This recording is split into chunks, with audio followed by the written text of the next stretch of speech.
Então, é um poço, é um caminho sem volta. Não convém. Por que não aprende a ter prazer? O problema é que é muito... E sem falar, gente, que o vibrador, além de lhe dar um prazer que ela não vai ter com o cônjuge, é uma concorrência desleal, nenhum vai ter, porque é um objeto que tem a potência, né? Você sobe, você diminui, o outro não vai atingir, sem falar que daqui a pouco pensa assim, bom, mas é um vibrador... Isto traz revolta geral. Graça e paz, povo de Deus. A palavra do Senhor nos diz, em 1 Tessalonicenses 5:21, examinai tudo, retende o bem. Antes de começarmos, gostaria de pedir um favor especial a você, nosso querido espectador. Se você está gostando dos vídeos que compartilhamos aqui e deseja acompanhar mais conteúdos inspiradores como este, por favor, inscreva-se no canal, ative o sininho para receber todas as notificações e deixe seu like. Nos comentários fixados está o link para o nosso grupo de oração. Eu estou ansioso para ler seu comentário. Sua participação é fundamental para continuarmos trazendo mensagens edificantes e de qualidade para vocês. E você já sabe o que comprar? Temos uma equipe preparada para pesquisar nas maiores marcas e lojas do Brasil e do mundo para te oferecer o menor preço e a melhor entrega. Na sua casa, no trabalho ou onde quiser. Entre em nossa loja e descreva em detalhes o que precisa comprar. Estamos prontos para te servir. Boa sorte! Agora, minha gente, vamos ao tema de hoje. Sexóloga Ângela Cirino diz o que é permitido aos cristãos. Isto é inacreditável. Essa fala tem gerado grande repercussão e, como homem de Deus, preciso te alertar: nem tudo o que parece espiritual vem de Deus. É exatamente por isso que precisamos ter discernimento nos últimos dias. Quando um assunto tão delicado como esse é tratado publicamente, cabe a nós, cristãos maduros, analisarmos à luz da palavra sem paixões carnais, mas com sabedoria e responsabilidade espiritual. Vamos refletir juntos sobre o que realmente é permitido, o que convém e o que edifica no corpo de Cristo. Não é julgamento, é zelo. Fique comigo até o final. O que você vai ouvir hoje pode abrir seus olhos espirituais. Fala. Sexo oral, pastora, pode? Pode. Inclusive na Bíblia fala. Vem tu, vento norte, vem tu, vento sul, e assopra no meu jardim de delícias. Ó, venha, meu amado, para o seu jardim. Meu jardim, agora ele é seu. E saboreie os seus frutos. Está em Cantares, o último versículo do capítulo 4. Esse versículo fala justamente sobre isso. Olha aqui, o sopro vem de onde? Pode vir de um ar-condicionado, pode vir do ventilador, pode vir da própria natureza. Mas o sopro, ela chama um sopro específico. O vento, aliás, né? Ela chama um sopro específico. Assopra no meu jardim de delícia. Peraí, se ele sopra com os lábios, com a boca, no jardim de delícia, já dá aquela sensação. Aí ela vai mais adiante. Venha, meu amado, para o seu jardim e saboreie os seus frutos. Isso é, obviamente, sexo oral. Ele é o início do ato sexual. E interessante uma coisa que, cientificamente, a maioria das pessoas não sabe. A maioria das mulheres, elas têm orgasmo por causa da estimulação oral primeiro. Vocês sabiam disso? Tem muita mulher que não tem orgasmo genital. Ela vai ter orgasmo oral, através do sexo oral. Quando ela chega ao ápice, que ela tem o primeiro orgasmo, ela automaticamente fica inchada, ou seja, ela fica mais apertadinha, ela fica com a genitália, né, latejando. Quando o marido penetra, o prazer dela aí vai para o segundo orgasmo, que é o melhor de todos, e também ela passa a dar mais prazer para o marido. Então, se a gente pensasse a preliminar com sexo oral, deixando a conclusão, lembra que é saborear os seus frutos, é saborear, degustar, depois completa. Gente, quando a mulher cientificamente tem um orgasmo clitoriano pelo sexo oral, quando o marido então espera só um pouquinho, que ela já acalmou um pouco e penetra, ela está latejando. Quando o marido penetra nela, ela aperta o marido. A sensação do marido e dela é extraordinária. Vamos pra segunda. Polêmica. Sexo anal. Não. Aí que é muito sério, né, gente? Porque hoje em dia fala, não está escrito na Bíblia. Peraí, é deixar o uso natural da mulher. Concorda? Peraí, o exterior do homem, o órgão genital masculino, ele é exatamente o interior da mulher. Então, o órgão, vou chamar agora aqui, tá? Vamos chamar aqui de peraí, facão. Eu pego um facão, que simboliza o órgão genital masculino, e eu coloco dentro da mulher. Então, é um encaixe. O exterior do homem é o interior da mulher. Vou pegar de várias formas. Primeiro, vamos na primeira parte aqui. Fisiologicamente, né? Segundo a medicina. Claro, gente, que vai ter aquele médico que não tem filtro, né? Aquele profissional da saúde que vai falar, pode, por 80. Não, vamos lá. Sexo anal, ele vai relaxar o ânus. Não tem cirurgia que conserta. Vai relaxar. Daqui a pouco vai ficar fácil de soltar o número 2. Sexo anal traz uma doença chamada endocardite bacteriana, que é um tipo de infarto pela bactéria. Pode lavar o que for que não vai ficar 100% limpo. Por que você acha que tem tanta gente? Nossa, deu um infarto uma vez, estourou o coração da vez. Não, gente, pergunta um urologista sério. No nosso time nós temos um dos melhores do Brasil. Se chama endocardite bacteriana. Sem falar de tantas outras doenças que dá na parte fisiológica. Outra coisa, ele não proporciona aquele prazer assim para a mulher, não. Às vezes a mulher fala que tem prazer é porque lá na infância ou na adolescência ela teve um abuso sexual anal, às vezes até com o dedo, tá? Que aí ela tem a lembrança do prazer porque do momento, por exemplo, de um tio que supria o pai, que aí vem dentro da linha psicanalítica, que a gente estuda muito isso. Então vamos lá. Primeira coisa, fisiologicamente vai atrapalhar. Outra coisa, o ânus o homem e a mulher têm. Pênis e vagina são gêneros diferentes. Daqui a pouco, um homem que fica fazendo sexo anal na esposa, daqui a pouco não faz diferença para ele se é um ânus ou uma vagina. Isso é comprovado na linha psicológica, na linha da psicanálise. Quantos pacientes que eu tenho que já disse, doutora, eu comecei assim, depois me desenvolvi uma tara por homem. Por quê? Porque a mulher relaxou. Aí tipo assim, será que deve ser bom mesmo? Por que tá todo mundo experimentando? Gente, sem juízo de valor, tá? Aí outra coisa, eu tenho pacientes meu, tem um caso muito sério que eu atendi, que o cara casado com a esposa fazia sexo anal nela, ela não gostava, mas aceitava. Não é pecado e tal. Tudo bem. Daqui a pouco, ele começou a pegar cenoura e colocar nele. Ele começou a pegar aquela pontinha do papel higiênico antiga, lembra? Durinha. Bem, hoje é bem mais moderno, né? Uma ponta como se fosse aqui, ó, do microfone, e começou a enfiar nele. Aí o que ele falava? Na consulta. A mulher descobriu por quê. Porque ela era massagista, ele pegou o cabideiro daquele de pôr roupa, fez o sexo anal e colocou lá e não limpou.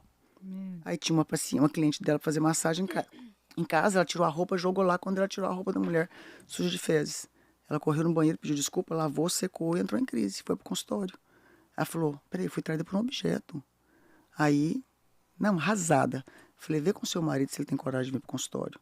Ele falou pra mim, falou, não, eu pus cenoura, eu pus outra coisa, mas não tô pecando, é um objeto. Ela não tá lá em casa, desenvolvi tara. Aí vai pro vibrador. Tá entendendo tanto que é sério? Uma coisa puxa a outra. Por isso que é importante falar, gente, realmente com a base científica, na área fisiológica, na área psicológica. Aí agora vamos para a parte bíblica, que eu costumo deixar por último, porque eu já falei para você sobre fisiologia, já falei sobre a questão emocional, dos riscos emocionais. Agora vamos para cá, né? Porque o pessoal fica assim, que chato, Deus não estraga prazer. Não. Deus, quando ele fala que não pode, é porque ele já sabe para onde que vai o problema. Biblicamente é deixar o uso natural da mulher. O uso natural foi feito para ser o encaixe perfeito. Aí a pessoa fala, e outra coisa, né? Mas assim, pode e tal. Aí a pessoa vai para a parte da sodomia, como se fosse só dois homens praticando ato sexual. Não, se você for olhar, o significado da palavra sodomia significa, né? Perversão sexual usando o aparelho excretor. Ou seja, vai ter uma definição bem completa de sexo anal entre casais héteros ou não. Então, sodomia não é aquela interpretação que a grande maioria fala, não, gente. O sexo anal, ele biblicamente também é proibido. E, gente, vou te falar uma coisa, se a gente deixasse essa parte para lá, tá? Não fala assim, tá, agora esquece, segura a parte cristã. Por exemplo, eu atendo pacientes como sexólogas que às vezes o casal não é cristão. Eu não vou entrar nesse juízo de valor. Mas é quando eu mostro a parte fisiológica e a parte psicológica, Mesmo que eles tenham o máximo de temor a Deus, ou não tem, quer dizer, sei lá, né? Você não precisa nem entrar nessa parte, eles não querem mais. Argumento suficiente. Só argumento eles já sabem. Então, o que me preocupa muito hoje é muita gente querendo saber algumas coisinhas, né? Ah, mas fiquei sabendo que isso aqui, aquilo outro é bom, vou tentar experimentar. Por que não faz bem feito que pode? Gente, um casal, por exemplo, uma preliminar de um sexo oral muito bem feito, o casal consegue ter 20, 30 minutos de vida sexual, de ato sexual. Tem orgasmo 4, 5 vezes, não tem nada melhor na vida. Por que não experimenta fazer bem feito que pode? A senhora até falou vibradores. Então, vibrador é um objeto que a pessoa vai colocar na relação, ou seja, um terceiro, né? Ah, não, mas aí a gente aperta ele, tem movimentos diferentes. Pois é, mas nenhum vibrador, nenhum, meu Deus, é uma concorrência desleal. Porque um vibrador, ele traz uma sensação extremamente diferente, porque é um objeto. Ele tem uma potência, né? Seja a pilha, né? Ele tem uma potência lá dentro. Nenhum órgão genital, quer dizer, vai fazer nem 50% do que o vibrador faz. Então, botando um vibrador dentro de uma mulher, ela vai ter muito mais prazer do que o objeto do marido dela. Aí daqui a pouco sai um de terceira geração, quarta geração, 3D, o que vai acontecer? Então, é um caminho sem volta. Não convém. Por que não aprende a ter prazer? O problema é que é muito... E sem falar, gente, que o vibrador, além de lhe dar um prazer que ela não vai ter com o cônjuge, é uma concorrência desleal, nenhum vai ter, porque é um objeto que tem a potência, né? Você sobe, você diminui, o outro não vai atingir. Sem falar que daqui a pouco pensa assim, bom, mas é um vibrador, e se a gente pôr um terceiro aqui? Se a gente botar aqui, né? Teve um casal que me procurou, gente, no consultório, que o cara teve coragem de falar para a esposa, adultério é escondido. Se eu tô consentindo com uma pessoa que nós dois nunca vamos ver mais na vida, só para me matar minha curiosidade, não é pecado. Eu entrei em crise 3 dias. Eu falei, Deus, o senhor voltou e eu fiquei. O que está acontecendo com essa geração? Então, é esses riscos, né? Qual o problema que a pastora mais identifica nos casais que a senhora atende em relação ao sexo? Falta de conhecimento da bênção da sexualidade para o casal. Falta de comunicação. Crença limitante. Às vezes a mulher aprendeu que ela não pode falar nada na hora do sexo. Que ela não pode dar um gemidinho na hora do sexo. Aí ela trava e, consequentemente, a vida sexual fica ruim. Talvez o marido, né, aprendeu a vida inteira religiosamente, não pode. Casou, agora pode. Aprendeu a vida inteira religiosamente que sexo é para ter filho. Ele usa a esposa. Ou veio do meio secular. Qual foi o presente que o papai deu quando ele ficou rapazinho? Deu um bordel. Literalmente, gente. Eu tenho paciente meu que falou, olha, doutora, quando eu fiz 14 anos, 15 anos, meu pai me deu uma noite no bordel de presente. Aí me fala, esse cara vai saber o que é importante para tocar a esposa, para beijar a esposa, para fazer uma preliminar, para fazer uma esposa se sentir amada? Não. Então, essas questões, elas são muito complexas, porque quando se fala, às vezes fala que, ó, pam, superficial. Mas as pessoas não procuram aprofundar para saber qual é a dificuldade do meu cônjuge, a minha e do meu cônjuge, na sexualidade. E outra coisa, gente, 80% das mulheres tiveram abuso sexual. E a parte do abuso sexual, o que acontece? Ela deixa a pessoa ou travada sexualmente, tá? Fria sexualmente, ou deixa ela compulsiva pelo sexo, né? Ou ela pode ir para a área de querer só reproduzir. Gente, são 5 linhas que mais puxam a questão de quem foi abusada sexualmente. Por exemplo, a mulher que foi abusada, depende da cena, vai lembrar como foi o abuso. Ela vai ter nojo da vida sexual. Se ela foi abusada oralmente, ela vai ter nojo da vômito. Se ela foi abusada, se foi anal, pode ser que ela tenha um nojo e uma porcentagem do prazer. Por quê? Porque até mesmo o abuso, ela tem uma linha pequenininha de prazer, porque é zona erógena, e tem a linha, claro, da dor. Só que se esse abusador supriu um papel que o pai não supriu, entendeu? Supriu um afeto que ela não teve, ela vai gostar. Aí ela vai para a compulsão sexual. Então, uma das coisas, 80% das mulheres foram abusadas, isso que falam, tá? E 60% dos homens. Aí você fala, não, essa estatística não existe. Alto, não, pra gente de consultório, a gente sabe que é essa. Por quê? Porque é na hora da anamnese. Porque é na hora de você conversar com o cliente, de você tratar os dois. Eu me lembro de um casal que eu comecei a cuidar deles, A mulher não gostava de sexo de jeito nenhum, não gostava, difícil e tal. E ela reclamava demais. Resumindo, ela foi abusada sexualmente. Então ela se travava.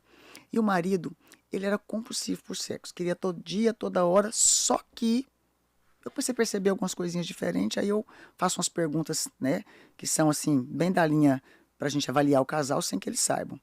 Eu falei pra ela, você só teve seu marido na vida sexual? Só. O outro foi abuso. Foi o meu tio. Falei, ok, deve doer, né, emocionalmente. Beleza, tá, chorou um pouquinho. Eu falei, então você não sabe, né, o tempo que é a vida sexual, o tempo que é um ato sexual. Aí ela, não. Eu falei, dá pra você contar pra mim quanto tempo vocês conseguem fazer o dia que você gosta? Ela falou, raro. Tá, mas então tenta pôr um dia que você vai gostar, conta pra mim. Mas não conta pra ele, não. Não era 2 minutos. Nossa. Não era 2 minutos. Aí eu fui conversar com ele. E aí? Me conta as suas queixas. Não gosta. Você prepara ela? Resumindo, não preparava a esposa. Cresceu a vida inteira, foi abusado. Aí ele foi abusado sexualmente e ele tinha que provar pra ele que ele era o quê? Macho. Entendeu? Então eu já chegava aqui arrancando a roupa e já ia pra cima dela. Detalhe, ele tinha vários casos. Aí eu virei pra mulher e falei assim, peraí, ele tem uma amante ou ele pega só mulher de programa? Não. Só mulher de programa, ou ele flerta. Canta todas as mulheres da igreja, né? Tava tentando ficar na igreja, não conseguia. Canta funcionário, canta a cidade inteira, sabe que ele é um garanhão. Falei, pois é aquele cantador que não pega ninguém. Então o boato que eu sou macho, tem que correr na rua, mas eu não dou conta, nem da minha. Por isso que eu traio. Aí, fiz a minha avaliação, não falei nada pra ela, sentei ele. Eu falei assim, como é que é conquistar várias mulheres, mas não dá conta de nenhuma? Aí fui conversando com ele disparou num choro. Eu falei, meu filho, como é que a senhora sabe que eu só dou durante esse pouquinho? Eu falei, bom, eu pedi a sua esposa para avaliar para mim, mas nem precisava, porque se o cara quer conquistar o mundo inteiro mostrando que ele é o cara, não consegue nem a dele. Você tem ejaculação precoce. Aí eu falei, vamos tratar diferente? Aí nós tratamos ele, tratamos ela psicologicamente, ela contou toda a questão do abuso para ele compartilhou depois com ela e ele precisou, gente, de entrar com medicação. Por quê? Porque ele não conseguia segurar. Ele ficava tão ansioso, que ele tinha que ser macho, que ele tinha que dar conta, que acabava. Então tem toda uma questão, meninas, que é maravilhoso quando você procura um especialista da área. Ainda mais que você pode casar ciência e Bíblia. É libertador. Libertador. Ei, povo abençoado e animado. Já sabe o que está querendo comprar? Então presta atenção, temos uma equipe cheia de graça e sabedoria, pronta para garimpar as melhores ofertas das maiores marcas do Brasil e do mundo. Seja para receber em casa, no trabalho ou até no monte de oração, é só pedir. Entra na nossa loja, conta direitinho o que está buscando e deixa com a gente. Nosso compromisso é te servir com excelência, alegria e aquele jeitinho ungido. E olha, tem uns produtos na descrição que vão te surpreender. Confere lá. Aqui é o profeta pastor Marconi Silva e antes de você sair, deixa eu te lembrar de um convite cheio de propósito. Corre nos comentários fixados e entra no nosso grupo de oração. É um espaço criado com amor para você crescer espiritualmente, viver milagres e fazer parte de uma comunidade que ora, intercede e se alegra junto. A palavra diz em Romanos 12:12, alegrem-se na esperança, sejam pacientes na tribulação, perseverem na oração. Lá dentro o fogo arde e a fé se fortalece, não fique de fora. Quando a gente se une em oração, os céus se abrem, correntes são quebradas e vitórias são liberadas. Cada testemunho que chega é como lenha na fogueira da nossa fé e cada clamor em unidade é uma semente poderosa lançada no mundo espiritual. Então fica com a gente até o fim, firme no propósito, cheio de expectativa e com o coração conectado em Cristo. Que a paz do Senhor inunde sua casa, sua família e seus sonhos. E não esquece de conferir os vídeos que deixei aqui para te abençoar ainda mais. Até já, guerreiro de oração.